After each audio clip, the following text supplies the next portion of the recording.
Hi, Shelley from Spin Cushions here. Today I'm going to show you how to make this Nemo inspired blanket from the Finding Dory, Finding Nemo movies.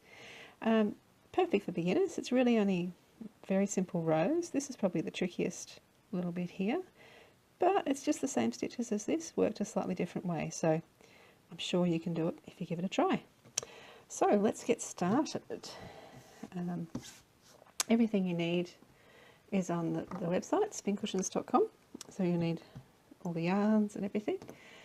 Now, the pattern calls for chaining 135. I'm not going to do that for this demonstration because you don't want to watch me do all that. I'm actually going to do 27, which seems an odd number, but it will work because our pattern repeat is 6 stitches, plus we need 1, and then we've got a starting thing to do. So, if I can find my end, here we go.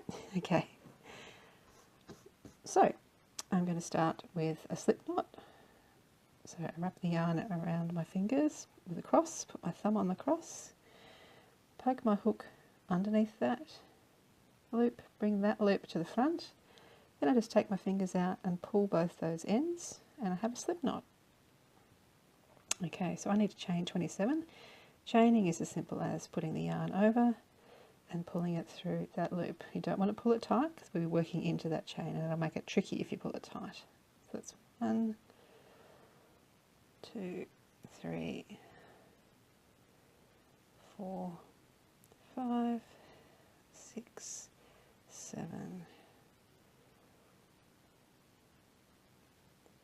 8, 9, 10, 11, 12, 13, 14, 15, 16, 17, 18, 19, 20, 21, 22, 23, 25, 26, 27. Okay, so looking at our chain, we want it to be facing this way. So you can see all those little V's.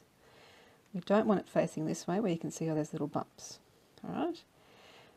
So instructions say to work a treble crochet or double crochet if you're using US terms. Treble crochet is UK terms, into the 4th chain. So that's the 1st, 2nd, 3rd, 4th. So that one there. So yarn over, insert our hook just into that bottom loop there, over the top 2, pull a loop to the front, yarn over through 2. Now for this pattern we should have 133 stitches in every single row. Now for me that is going to be 25 stitches in my little sample here for you. But if you ever get lost and things aren't going right, check your stitches and see where you've got 133, and that's when you know you will be right. So I'm going to work one of these stitches into every one of these chain all the way along. I'll meet you when I'm back up the other end. Okay, I'm nearly at the end, just got 2 more to go. And the last one. Okay, now I'm going to need 25 stitches. You're going to need 133. Now remember how we worked into the 4th chain at the start? Well, that first 3 chain we didn't use has now become our first stitch. So let's count. That's 1, 2, 3, 4, 5, 6, 7, 8, 9, 10, 11, 12, 14, 15, 16, 17, 18, 19, 20, 21, 22, 23, 24, 25. Phew, it worked. Okay, so now we're going to go back and do another row of orange. And we do that, we turn, and then we slip stitch into the top of the last stitch of the last round. Now that's that little V there right at the base of where the yarn's coming out. It's where we put our hook in, pull the yarn through to the front, and then pull it through that little loop. That's called a slip stitch. Okay, now the stitches that we're working along here, they're tall and they're worked from the top to the bottom. But the first stitch, we can't do that, so we have to make the height up. So we chain 3. So that chain 3 is now our first stitch, and pretending that's a stitch like the normal ones. The next ones, we work into that little V. You see my hook's gone under 2 little loops. Pull a loop to the front, yarn over through 2, yarn over through 2. And we do that all the way along. And you're going to do 6 rows of this colour. I'm only going to do this 2. So when I get to the end, instead of I'm going to show you how you finish off. Find that last pesky stitch to work into, and also change to your new colour, which will be cream. So I'll see you when I get up the other end. Okay, here we are, nearly at the other end. Work a couple more stitches. Now, this looks like it's the last stitch, but it's not. If we have a look, if we turn it over, you can see that's our first chain 3 there. That's our first stitch. This is our second stitch where we've just worked that one into. So we need to work a stitch into this chain 3. It's a little bit fiddly. What we do, yarn over. Now, see that little bump right there? That's what we're looking for. That's where we're going to insert our hook. I usually grab it with my fingernail, poke my hook in, yarn over through 2. Yarn over, pull it through to the front, yarn over through 2, yarn over through 2, and we could do that 4 more times. I'm going to pretend that I've done that 4 more times, and that this is actually the last row of orange before we go to our cream. So we still start the stitch the same, into that loop, pull it to the front, yarn over through 2. This is where I pop it down and snip off the yarn. And we're going to finish that last stitch with our new colour. So you just lay it over the top, pull it through. Now give those ends a tug. Now, the next instruction says to turn your work and slip stitch into the top of the last stitch, which is actually that last loop of orange. So slip your hook under there, bring that new yarn to the front, going underneath those ends as well, and underneath that loop on the hook. Just give everything a tug, mark it nice and tight.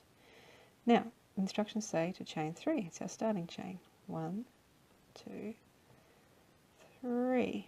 And then they tell us to do 2 treble stitches, or double stitches if you're US, into the same place that we did our slip stitch. So we put our yarn over and go back in where we did our slip stitch,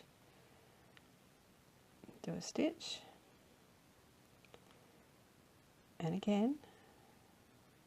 So that's, now remember our chain 3 counts as our first stitch, so now we've got 3 stitches in that same hole. Now what we're doing in this row is we're actually working little fans of 5 stitches, but because we're on the edge we only want 3 stitches, because that's going to lean over and give us like half a fan at the edge. So that's why we only do 3 stitches there. Then we're going to skip 2 stitches. We're not going to do anything in that one or that one. And in the next stitch we're going to do a double crochet UK terms, or a single crochet US terms. So you insert your hook, pull a loop through to the front, then you put your yarn over and pull it through both loops on the hook. Then we're going to skip 2 more stitches, 1, 2, and into this one we're going to do 5 trebles, UK, doubles US. So that's, oops, 1. Now don't worry about this biggish sort of loop that you're going to get there, it's all going to hide as we work on. 2, 3, oops, 4, 5, and we just repeat that until we get to the end. So I'll just do another one of those. Sorry, skip 2 and do a small stitch in there, skip 2 and do 5 stitches in there. I'll come back when I'm back down around here somewhere. Okay, so here we are. I've just done another group of 5, so now I need to skip 2 and do a small stitch in there. Now, when we've come to the end, we're going to skip 2 and we're going to do like half a fan again, so 3 stitches in that little bump.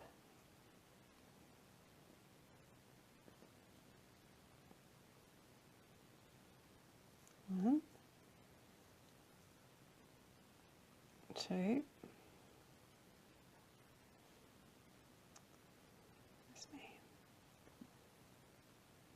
3.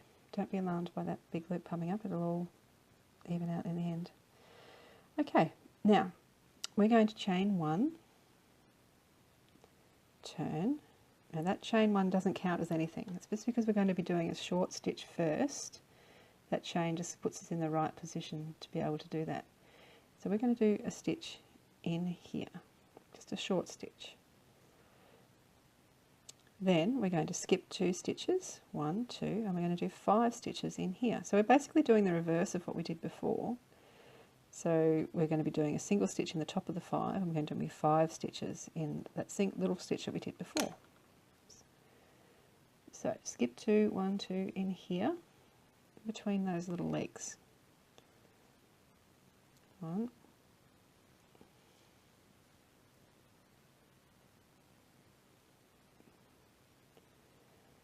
2, oh goodness me,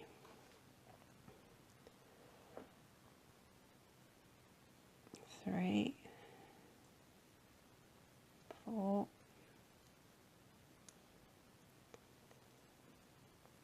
5. Then we're going to skip 2 and do a small stitch in here. So skip 1, skip 2, small stitch in here. And we continue on. So you can see that's kind of leveling out our fans. So I'll continue on and I'll meet you back up here. Okay, here we are. I've just done a small stitch in the top of the 5s. Now I'm going to skip 2 and do 5 in here. 1, 2, 3, 4, 5. Now I'm going to skip 2 and I'm going to do a small stitch into that little bump there. Now, because we're changing colours now, I'm not going to finish that stitch in that colour. I'm going to snip this off.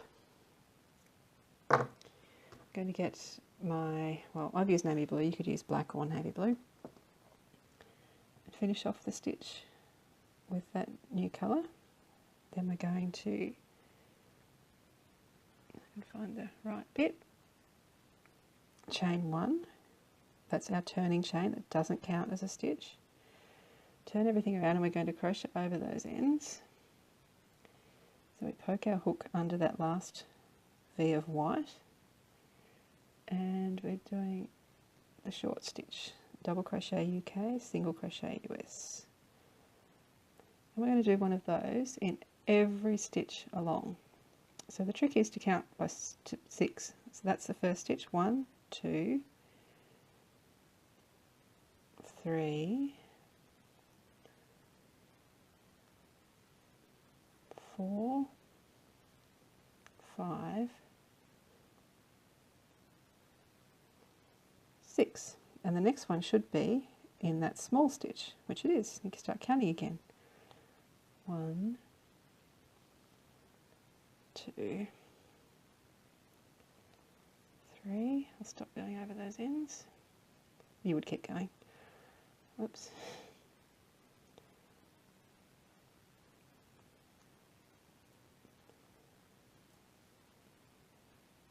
5, 6, and we're into the short one again.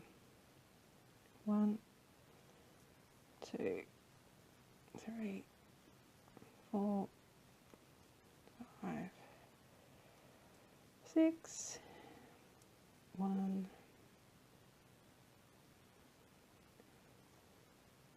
oh goodness me, 1, 2, 3, 4, 5, 6, and there should be one stitch left over, which there is. and we're going to chain 1, which is our turning chain. It doesn't count. It's because we're doing short stitches. We don't need to build up to the top. We can do our first stitch right where it needs to go. So we do a stitch in every stitch along. And then when we get to the end, I'll show you how to change back to the orange. Okay, here we are back at the end. I've still got 2 more stitches to go. 1 and the last one. Now I'm not going to finish off this stitch with this colour. I'm going to grab my orange again and finish off this stitch with the orange. Give it a pull, turn, and I'm going to poke my hook under that last bit of the navy blue, pull it through doing a slip stitch, pull everything tight, and off I go on my orange rows again, which are the same as before. If you can get it going. 1, 2, 3 chain, and then a stitch in every stitch along. And this is probably a good one to check your stitch count again to make sure you are on track. And yeah, then we just repeat all of that again. I think we repeat the whole thing in total 9 times. So you have 9 of these cream and blue stripes, and you finish with 6 rows of orange again, and then you're all done and you have your very own little Nemo blanket for your little Nemos to sit under as they watch their Dory and Nemo DVDs. So there you go. I hope you've enjoyed it, and next week I'm going to have something a little bit different that's inspired by Destiny, the whale shark in Finding Dory. And instead of rows, it'll be little squares that we're going to join together. So I'll see you then.